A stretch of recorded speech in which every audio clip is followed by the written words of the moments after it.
प्रदेश विशेषमा आज हामीसँग हुनेछन्। प्रदेशलाई अधिकार नदिँदा सुदूरपश्चिममा वन विनाश बढेको संसदीय समितिको ठम्याई, भन्छन् वन ऐन नै संविधान विपरीत। शिक्षण सिकाइ ठप्प हुँदा सरकारी शिक्षकलाई हाई सन्चो, घर बस्दै तलब बुझ्दै। सिक्टा नहरको काम तीव्र, पश्चिमका किसानले सिँचाइ सुविधा पाउन थाले। पूर्वी क्षेत्रमा 1.5 वर्षभित्रै काम सक्ने लक्ष्य। र ढल व्यवस्थापनको काम अलपत्र हुँदा धनकुटाको हिरेमा सडकको बिजोग, हिउँदमै थालिएको काम 1/4 पनि पूरा भएन।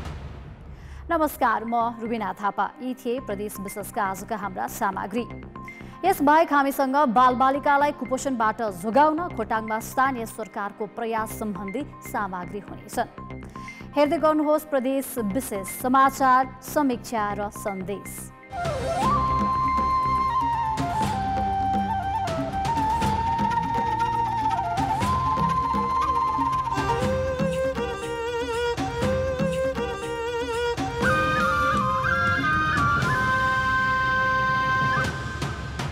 प्रदेश विशेष।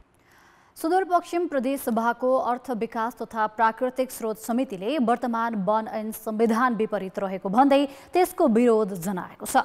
प्रदेशमा वैज्ञानिक वनका विषयमा विवाद चर्किएका बेला केन्द्रबाटै त्यसले प्रशय पाउने गरी कानुन बनाइदा समस्या झन जटिल बनेको विषयगत समितिको बुझाइ छ। संघीय संसदबाट पारित भएको वन ऐन 2076ले संविधान प्रदत्त प्रदेशको क्षेत्राधिकार मिचेको समितिको ठहर छ। नेपालको संविधानमा राष्ट्रिय वन तथा सामुदायिक वनलाई प्रदेशको एकल अधिकारको सूचीमा राखिएको छ।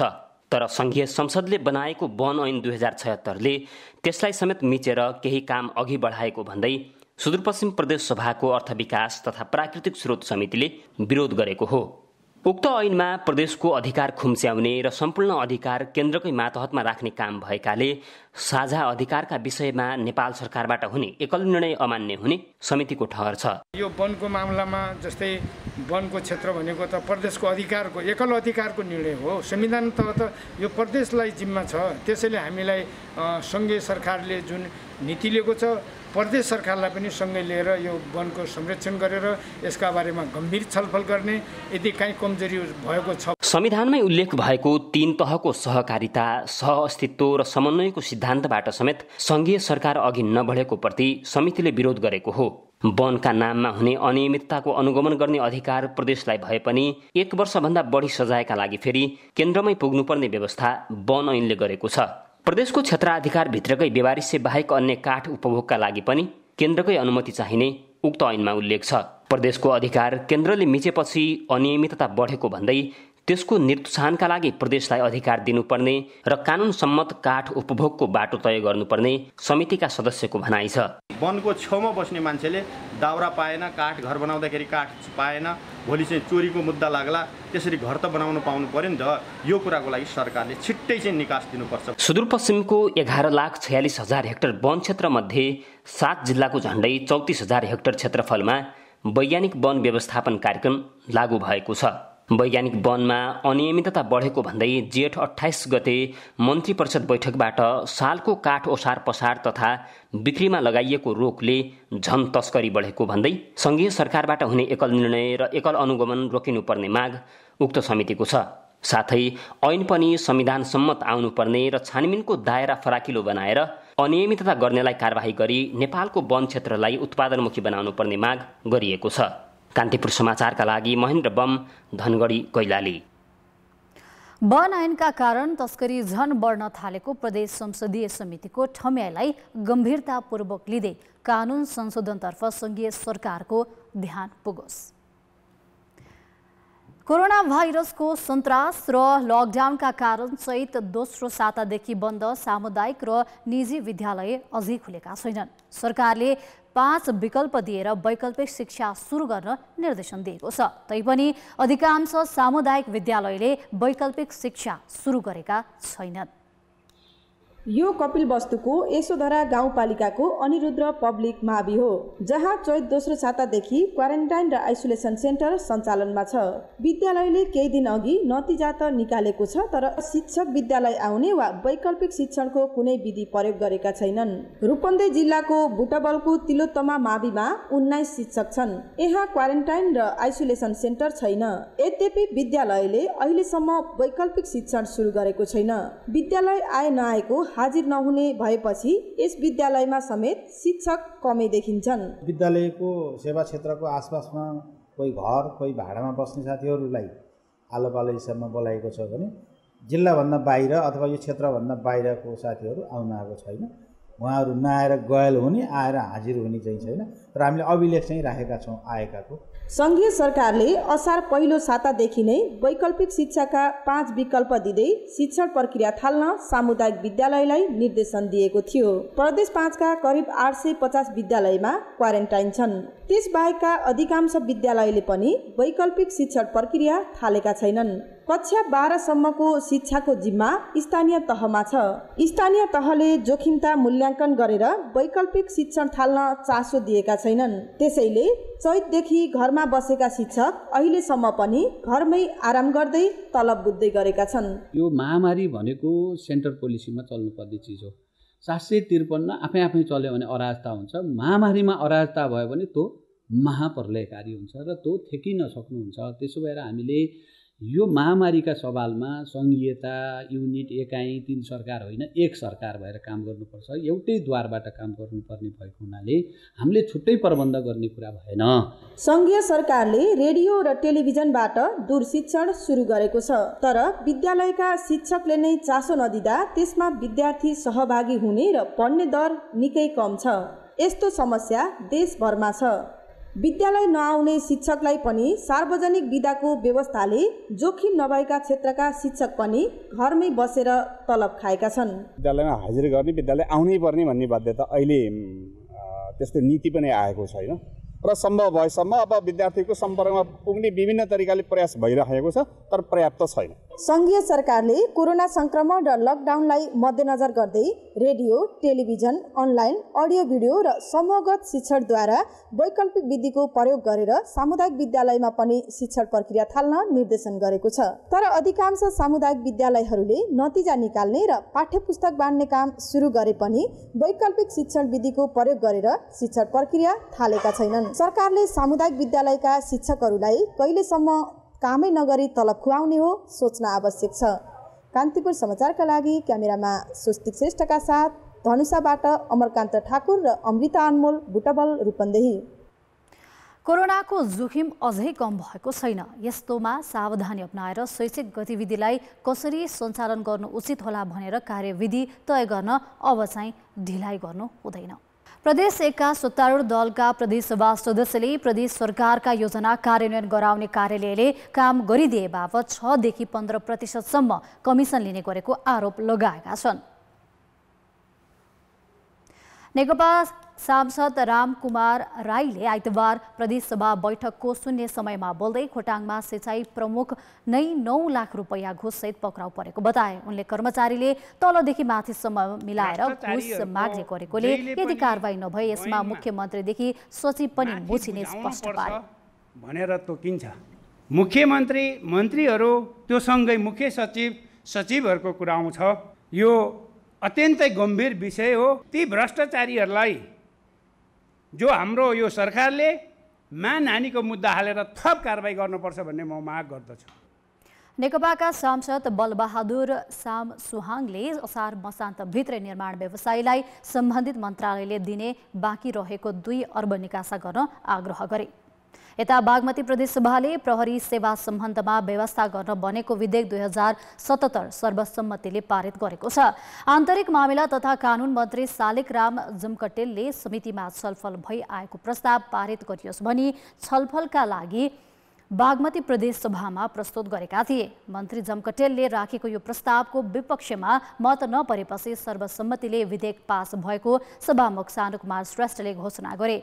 विधेयक पारित भएपछि प्रदेश सरकार गठन भएको 3 वर्षपछि प्रदेश प्रहरी गठन गर्ने बाटो खुलेको हो। अब अर्को प्रसङ्ग। राष्ट्रिय गौरवको सिक्टा सिंचाई आयोजनाले बाँकेको राप्ती नदी पूर्वीका किसानको खेतमा सिंचाई सुविधा पुर्याउन 53 किलोमिटर लामो नहर निर्माण कार्यलाई तीव्रता दिएको छ। पश्चिमको 45 किलोमिटर नहरमा पानी सञ्चालन गरेपछि आयोजनाले अब पूर्वी क्षेत्रमा 1.5 वर्षभित्रै राप्ती नदीको पानी पुर्याउने गरी निर्माण कार्य थालेको आयोजनाले दावी गरेको छ। सिक्टा सिंचाई आयोजनाले पश्चिमी नहर निर्माण कार्य सम्पन्न गरेपछि अब पूर्वी नहर निर्माण कार्य थालेको छ। 53 किलोमिटर लामो पूर्वी नहरमा 3 अर्ब लाग्ने अनुमान गरिएको छ र आगामी असार मसान्तसम्म पानी किसानका खेतसम्म पुर्याउने लक्ष्य आयोजनाको छ। 14,000 लिटर प्रति सेकेन्डको नहर हो यो। पश्चिम नहरमा केही माटोको समस्या छ भने यसमा त्यस्तो समस्या छैन र हामीले आगामी 1.5 वर्षभित्र भनौँ न हामीले यसमा एकदम किसानले चाहेको बेलामा चाहेको जति पानी दिन सक्ने गरी हामीले विकास गर्छौँ। अगैया स्थित राप्ती नदीको यो बाँधदेखि 5 किलोमिटरसम्म पूर्वी नहरको निर्माण कार्य सम्पन्न भएपछि अहिलेदेखि नै पानी सञ्चालन गरिएको छ। यो नहरबाट वितरण गरिएको पानी पुराना कुला हुँदै बैजापुरतर्फका अधिकांश किसानको खेतमा पुगेको छ। सिँचाइ भइसकेपछि वर्षमा 3 बाली लाग्छ उत्पादन हुन्छ। विगतमा हामीले यो पम्पी सेटहरूबाट पानी ल्याएर कहीँ अलिअलि सिँचाइ गर्थ्यौँ। यो राप्तीको पानी भनेको के हुँदो रहेछ भने मल हुँदो रहेछ। यसले उर्वरा जमिनलाई झन शक्ति प्रदान गर्ने रहेछ। सिक्टा सिंचाई आयोजनाले नहरको 55% निर्माण कार्य पुरा भइसकेको जनाएको छ। पूर्वी नहरमा आगामी असार महिनासम्म पानी सञ्चालन गर्ने लक्ष्य छ। 9,000 हेक्टर जमिनमा सिँचाइ सुविधा पुर्याउने उद्देश्यका साथ सञ्चालित नहरको पानीले राप्ती सोनारी र नरैनापुर गाउँपालिकाका किसानले 12 महिना सिँचाइ सुविधा पाउने आयोजनाको दाबी छ। प्रति सेकेन्ड 14,000 लिटर पानीको बहाव क्षमताको मूल नहर निर्माण कार्यलाई प्राथमिकता दिए पनि शाखा र प्रशाखाको निर्माणसँगै स्तर सुधार कार्यमा ढिलाइ हुने देखिएको छ। पूर्वी क्षेत्रका किसानको खेतमा सिँचाइ सुविधा पुर्याउन नहर निर्माण कार्यलाई तीव्रता दिएको आयोजनाको ध्यान शाखा प्रशाखा निर्माण र स्तर सुधारमा पनि तत्कालै जानुपर्ने देखिन्छ।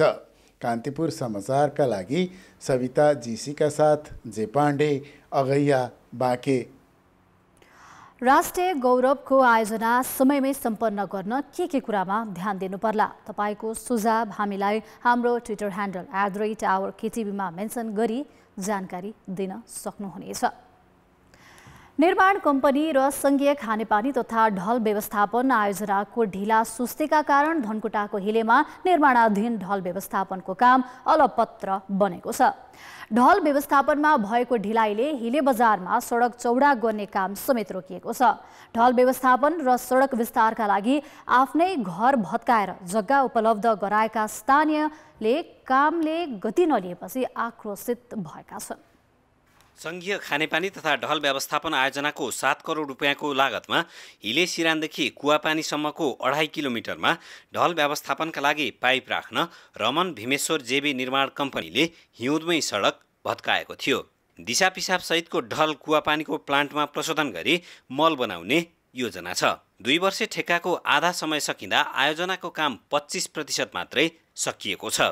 उल्टै प्रशोधन प्रणालीसम्म पुग्ने पाइप राख्न भत्काइएको सडकको दुवैतर्फको कालोपत्रे समयमै नबनाइदा शास्ति बढेको छ। जति सक्दो चाँडो यो बाटो क्लियर हुनु पर्यो हैन। हामी आम जनतालाई पनि हिडडुल गर्न सजिलो हुनु पर्यो। अब अहिले तपाईँले देखिरहनु भएको छ, अहिले हामीले यहाँदेखि तपाईँको चौकीसम्म जानको लागि पनि गम्बुट लाएर जानुपर्ने अवस्था छ। हिले बजार क्षेत्रको 1 किलोमिटरमा पाइप राखिसके पनि भत्काएको पिच र कुवापानीमा प्रशोधन प्रणाली बनाउने काम थालिएको छैन। लकडाउनकै बीच सुरु भएको वर्षाका कारण सोचे अनुरूपको काम गर्न नसकिएको निर्माण कम्पनीका प्रतिनिधिको भनाइ छ। बर्खा लगतै हामी जुन रोडको चाहिँ जुन छ नि एक्सकभेसन गर्ने उयोहरू अनि होम पाइप लगाउने त्यो सकिहाल्छौँ, एकदम चाँडो सक्छौँ। ढल व्यवस्थापनको कामले गति नलिँदा 4 करोड रुपियाँ बजेट व्यवस्थापन भइसके पनि हिले बजारमा सडक चौडा गर्ने काम रोकिएको डिभिजन सडक कार्यालय धनकुटाले जनाएको छ। ढल व्यवस्थापन र सडक विस्तारका लागि बजेट व्यवस्थापन र जग्गा समेत उपलब्ध भइसकेको अवस्थामा आयोजनाको काम छिटो सक्न सङ्घीय खानेपानी तथा ढल व्यवस्थापन आयोजना र निर्माण कम्पनीले थप तदारुकता देखाउन आवश्यक छ। कान्तिपुर समाचारका लागि विनोद घिमिरे, धनकुटा। विभिन्न आयोजना र विकासका काम कागजमै मात्र सीमित हुनुलाई के भन्ने? समयमै काम सम्पन्न गर्नेतर्फ सम्बन्धित निकायको ध्यान जाओस्। शिशुलाई पोषणयुक्त खानेकुरा नखुवाउँदा उनीहरूमा कुपोषण हुन्छ। कुपोषण हुन नदिन खोटाङको दिप्रुङ चुइचुम्पा गाउँपालिकाले 2 वर्ष मुनिका शिशुलाई प्रोत्साहन भत्ता दिँदै आएको छ। दिप्रुङ चुइचुम्बा गाउँपालिकाले शिशु पोषण प्रबन्धन कार्यक्रम अन्तर्गत शिशुलाई पोषणयुक्त खानेकुरा खुवाउनका लागि मासिक 1000 प्रोत्साहन भत्ता दिँदै आएको छ। गाउँपालिकाले एक आर्थिक वर्षमा करिब 44 लाख बजेट प्रोत्साहन भत्तामा खर्च गर्दै आएको छ। यस आर्थिक वर्षमा 520 जना शिशुलाई प्रोत्साहन भत्ता दिएको हो। आर्थिक अवस्था कमजोर भएको परिवारले प्रोत्साहन भत्ताबाट शिशुको सरसफाइ र खानपानमा आमाहरूले उपयोग गर्दै आएका छन्। बच्चाहरूलाई चाहिँ अब यस्तै खानेकुराहरू चाहिँ अब दालहरू भयो, अब अन्डा माछा मासु, अब बच्चालाई आवश्यक पर्ने अब आवश्यक तत्त्वहरू खाँदैन, के आवश्यक पर्छ हामी त्यो चाहिँ अब किनेर खुवाउँछौँ। पोषण पुगेन भने बच्चालाई कुपोषण पनि लाग्न सक्छ। त्यही भएर यो पोषण भत्ता दिएकोले नानीहरूलाई खानेकुराहरू खुवाउनु पर्यो बेला बेला टाइममा। गाउँपालिकाले बाल मृत्युदर घटाउन शिशुको नियमित स्वास्थ्य जाँच, सरसफाइ, नियमित खोप लगाएको र समय समयमा स्वास्थ्य जाँच गराएको उल्लेख गरेर स्वास्थ्य संस्थाले उपलब्ध गराएको प्रमाणका आधारमा पोषण भत्ता दिँदै आएको छ। गाउँपालिकाले सुत्केरी महिलालाई लामखुट्टेको टोकाइबाट जोगाउन झुल समेत वितरण गरेको छ। हामीले बाल मृत्युदर र चाहिँ बाल बच्चाहरू कुपोषित नहुन् भन्नका खातिर यो लागू गरिरहेका छौँ र यो लागू गरिसके पश्चात हामीले चाहिँ अत्यन्तै यो प्रभावकारी रूपमा काम भइरहेको छ। 2073 सालमा 423 जना अर्थात् 2.68 कुपोषित बालबालिका रहेको यस गाउँपालिकामा प्रोत्साहन भत्ता उपलब्ध गराउन थालेपछि हाल उक्त सङ्ख्या घटेर 141 अर्थात् 1.6% शिशुमा मात्र कुपोषण देखिएको छ। कान्तिपुर समाचारका लागि उत्तम चौलागाई, खोटाङ। पोषण भत्ता उपलब्ध हुँदा कुपोषणको दर नै घट्नु सकारात्मक कुरा हो। यस्ता प्रोत्साहनका कार्यक्रमले निरन्तरता पाओस्। प्रदेश विशेष आजका लागि यति नै। प्रदेश समाचारहरूको साथमा भोलि फेरि आउनेछौँ। कान्तिपुर टेलिभिजन हेर्दै गर्नुहोला। नमस्ते।